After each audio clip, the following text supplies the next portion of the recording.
that we have a right in this country to know the antecedents, for us to know the antecedents of our leaders in our country? You have a right. Sonia Gandhi, is that her real name? Her birth certificate says her name is Antonia Maino. Her passport application, Indian passport application, also gives the name as Antonia Maino. So why is this name Sonia Gandhi being used? All right, Gandhi I can understand, she married Rajiv. But why Sonia? Because Sonia is not even an Italian name. It's a Russian name. Antonia is an Italian name. So why is Sonia Gandhi's name, why has she taken the name Sonia? Where did this come? Lots of rumors are spread, but the reason is that her father was in jail for 4 years as a prisoner of war. He had signed up with Hitler's army. Hitler's army went into Russia.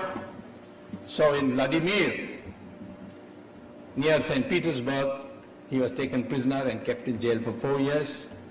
But unlike in all other German soldiers, where Russians never released them before 20 years, in his case they released him in 4, which is taken to mean that he must have capitulated and agreed to become a member of the KGB, and that is why he was let off. So, therefore, he came back and changed, he gave the names of Russian names to all his children. Of course, there's one point which I don't want to really get into it because it's irrelevant, but I think I'll mention it. According to Sonia Gandhi's birth certificate, she was born on 9th December 1944. But at that time, her father was in jail in Russia. Now, unless like Jesus Christ, some mystery, some immaculate conception took place, I'm not able to explain how this is possible, that she claims her father is Stefano Maino, when her father was in jail at that time. That leads to another mystery. In parliamentary records, Ms. Sonia Gandhi says she was born in Orbassano, near Turin. But the birth certificate says she was born in Louisiana, which is on the border with Switzerland. It was a resort town for the German soldiers during war. So why should you hide your place of birth unless you don't want your birth certificate to be known or you don't want people to investigate? So I leave that as an area of speculation which not connected with the... Of course, if she comes on court cross-examination, then the lawyers have a legitimate right to ask her, where were you born, on which date, who is your father, and where was he at that time. These are all permitted cross-examination.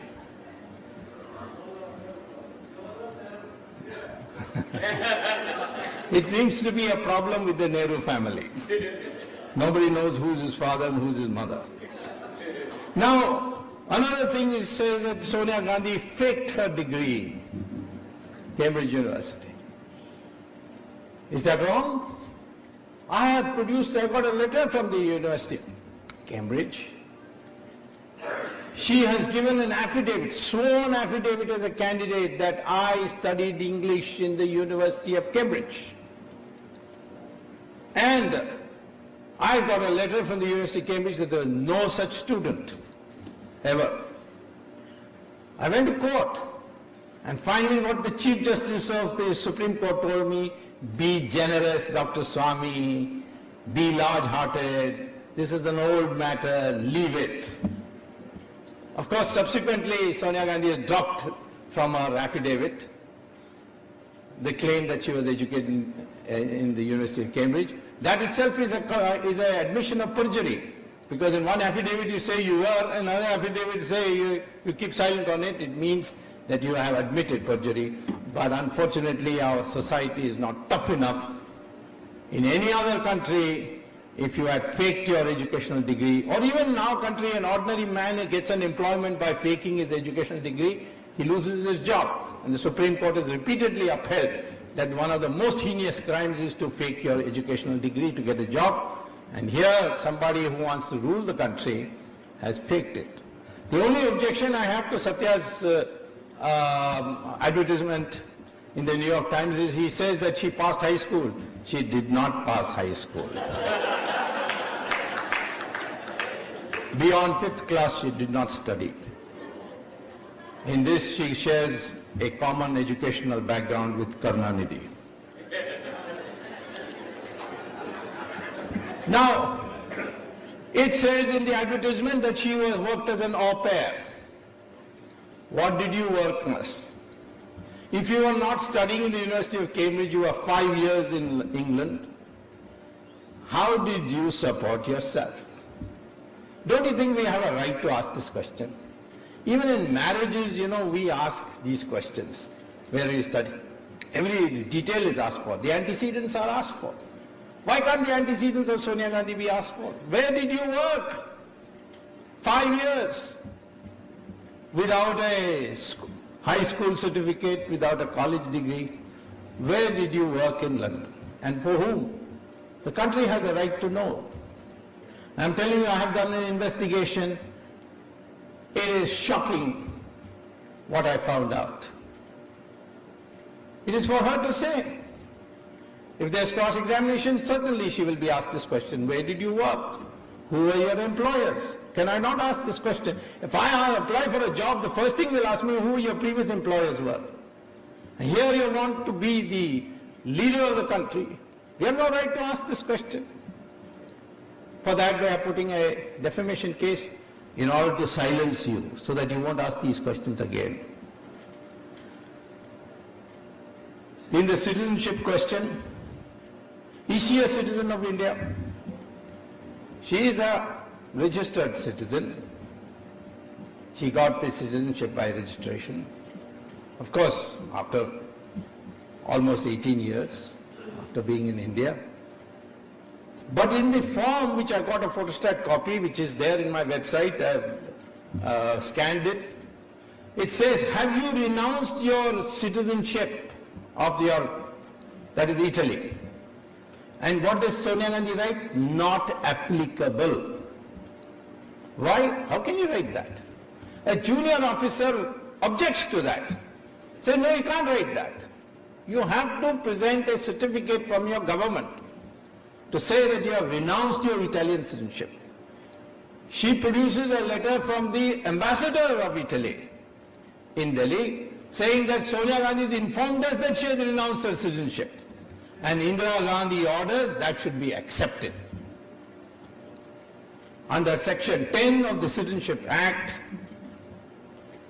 any irregularity found at any time in the citizenship forms filled out by the person is an offense and can lead to the cancellation of citizenship.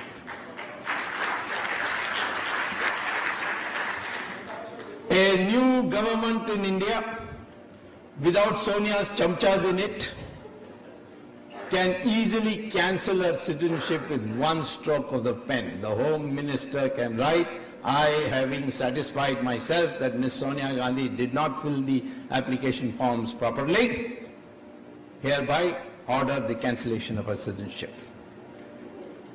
So, her future is very bleak in this. But you can ask a question. She has connections with KGB. Well, I told you, her father was in jail. She is being accused by a person who was appointed as a member of a commission to investigate KGB affairs in Russia by President Yeltsin, who then wrote a book in which he said Rajiv Gandhi and her family were regular recipients of KGB money. And they were paid through companies set up by the family. It's there in black and white in Yevgeny Albat's book, The State Within State, the role of KGB in Russia. It's there in writing. And Yevgeny Albat came to Harvard to get a PhD, and I ran into her because every year I go to teach, and I saw her. I asked her. She said, yes, I saw the documents.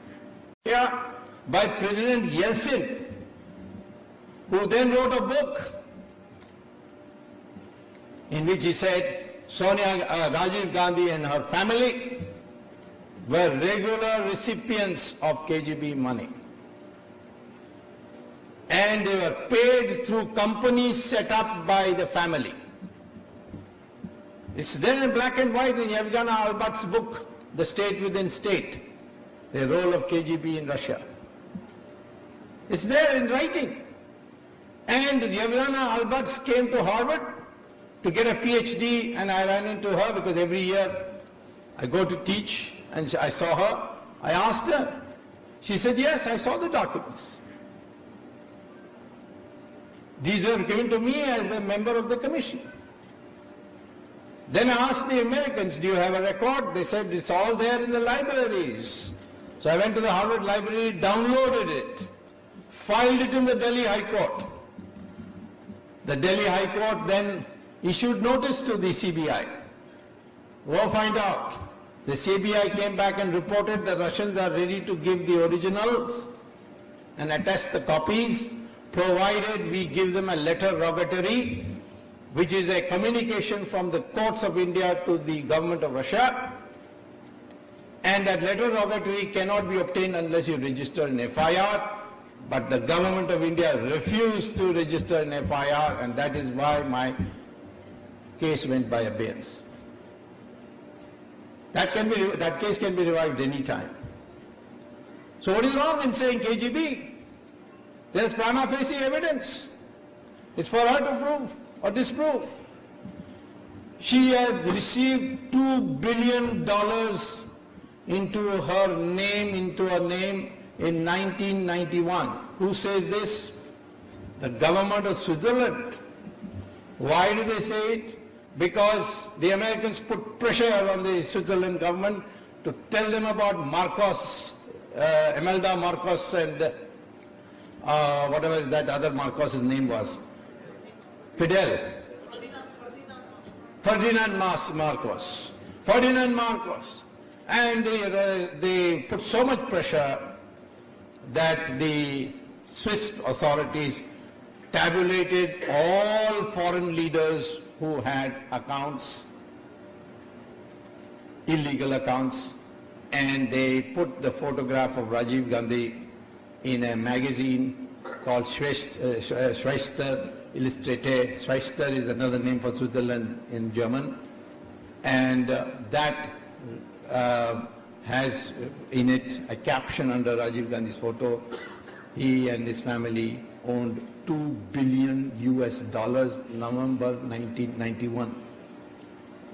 And who was the beneficiary of Rajiv Gandhi's death?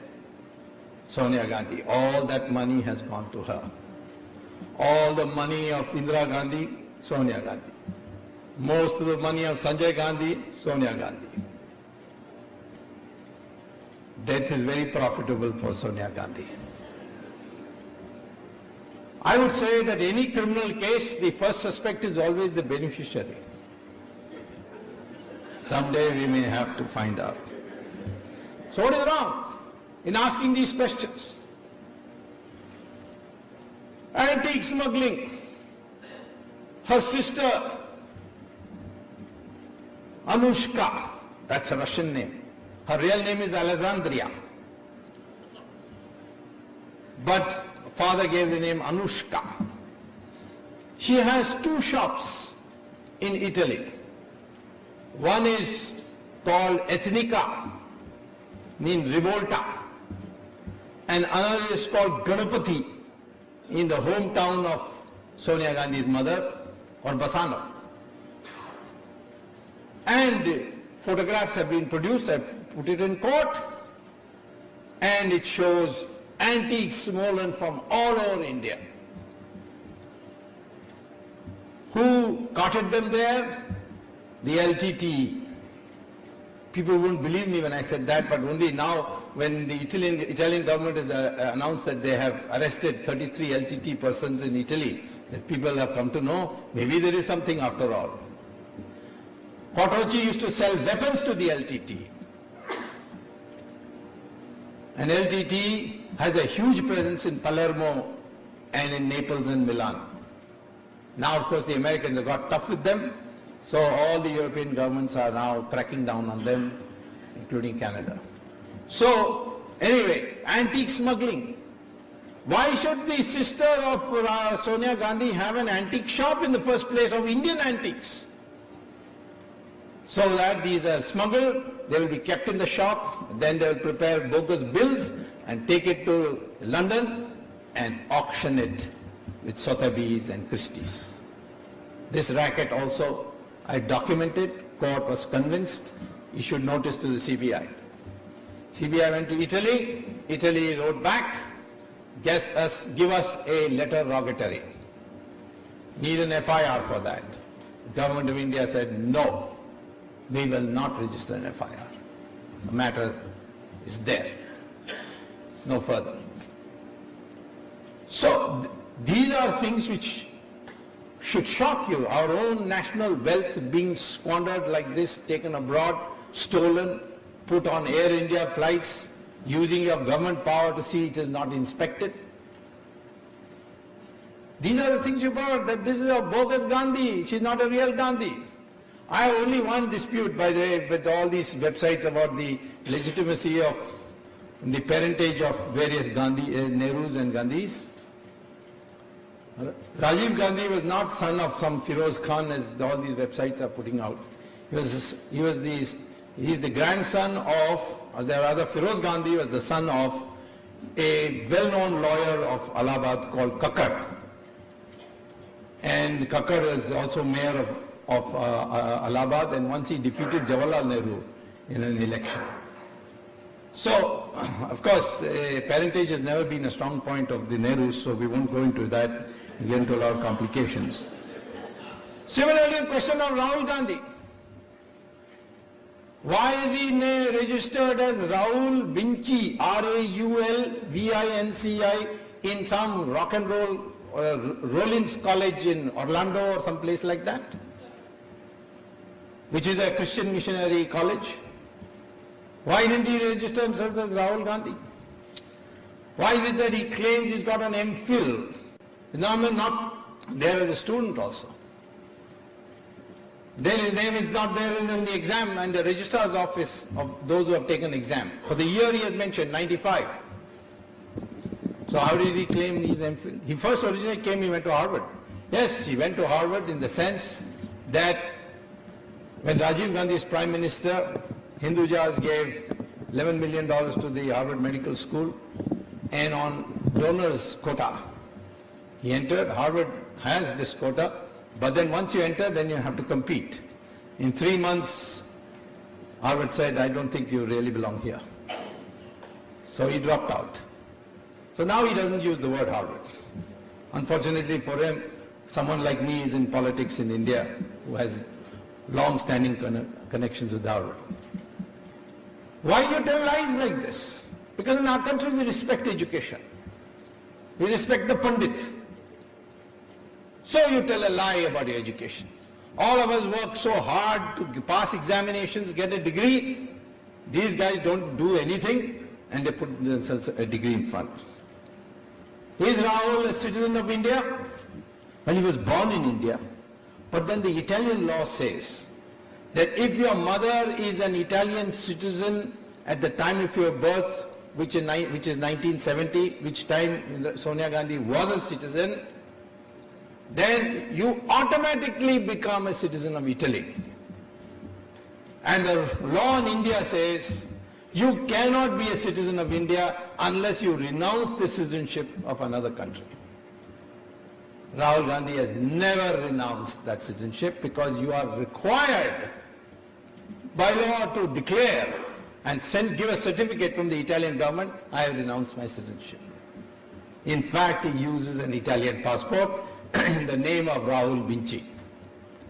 Any time tomorrow a government comes to power which doesn't have their sycophants in that government, or those who are blackmailed by them in the government, then you will see Rahul Gandhi also, you can send him off saying, you're not a citizen of India.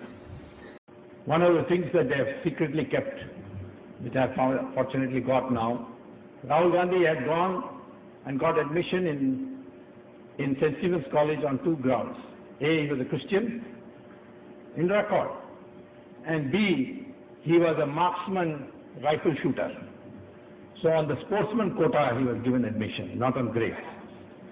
But he failed there because he couldn't pass the Hindi exam. And he is representing the state of Uttar Pradesh today. This is the person who needs to be shown that he has nothing to do with Gandhi. Gandhi was a man who became barrister, made a name as a lawyer in South Africa, gave it all up for the country. And you come with using that name, the Indians have a right to say you are an imposter, you don't belong here.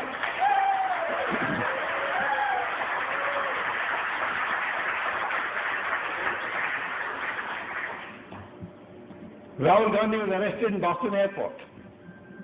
He had $160,000 in cash. In the United States, you can't enter with $10,000, more than $10,000 without declaring it. Didn't declare it. Got caught.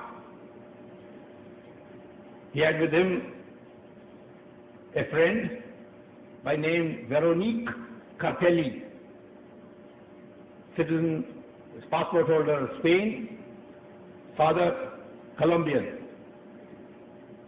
Cartelli means drug mafia. And he had something else with him, which has not been identified. The FBI arrested him. 27th September 2001. They said the SPG, which they have, like the royal family, all the families, including their dogs, get SPG cover. So the SPG said, no, he's the son of the former Prime Minister. The FBI said, we don't care. He's broken the law. 9 hours they kept him. The government of India intervened. Condoleezza Rice was told this would affect the Indo-US relationship. And then the FBI was told, let him go. The FBI registered an FIR, the equivalent of an FIR.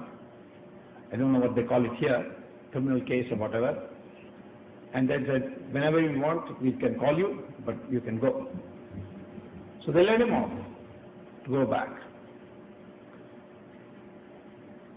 I wrote, my friends here filed a Right to Information or Freedom of Information Act application with the FBI. FBI said, we'll give you these records, provided you get a no objection certificate from Rahul Gandhi because it's personal to him. That's the law. So I wrote a letter to Rahul Gandhi. If you have nothing to hide, give us the permission. He never replied. But everybody knows this is in record. There's nothing to hide here. $160,000 in cash. How do you carry so much cash and what for? The only thing to be Indians have a right to know whether Rahul Gandhi is married or not. In his house in Tughlaq Road, Tughlaq Lane, there is a foreign woman there. Her name is Veronique Cartelli. Is he married to her or not married to her? Or is he living with her? Can you not make that public? What will people of India think? Rajiv Gandhi's wife foreigner, Rahul Gandhi's wife foreigner. Can they not find Indian girls at all? And what about the antecedents of this Veronique? The daughter of drug mafia? So we need to know. These are things we need to know. Even in marriages, I said, we find out these things. The advantage of an Indian is, I can go to my village and find out, to the village of the person and find out everything about him. I meet so many people say, oh, I'm from Hazare, I know you're from Mullipalam village and you are living in you have a house in Agraharam street, everything. Everybody knows about everything. You can trace people. When you're a foreigner, you have to be doubly careful. You have to be doubly watchful. Ever since Sonia Gandhi came to power, we find that the Hindu values are being degraded. Shankaracharya being arrested. Of course, Janata was the chief minister, but we know what extraordinary pressures were applied from Delhi. She should not have capitulated, but she did. In any case, she should not have put Shankaracharya in jail, because the criminal law provides for house arrest. They could have told the Shankaracharya, please stay in the ashram till the investigations are over. Somebody gives you a criminal complaint, you are bound to register it. I'm not saying don't register it. But why did you put him in jail with the criminals? But I know the pressure came from there. The arrest was done on Diwali day in Andhra Pradesh. Any time they could have said, the Chief Minister could have said, why is Diwali day? Wait for 2 more days. Or in 2 days he was going back to Madras anyway.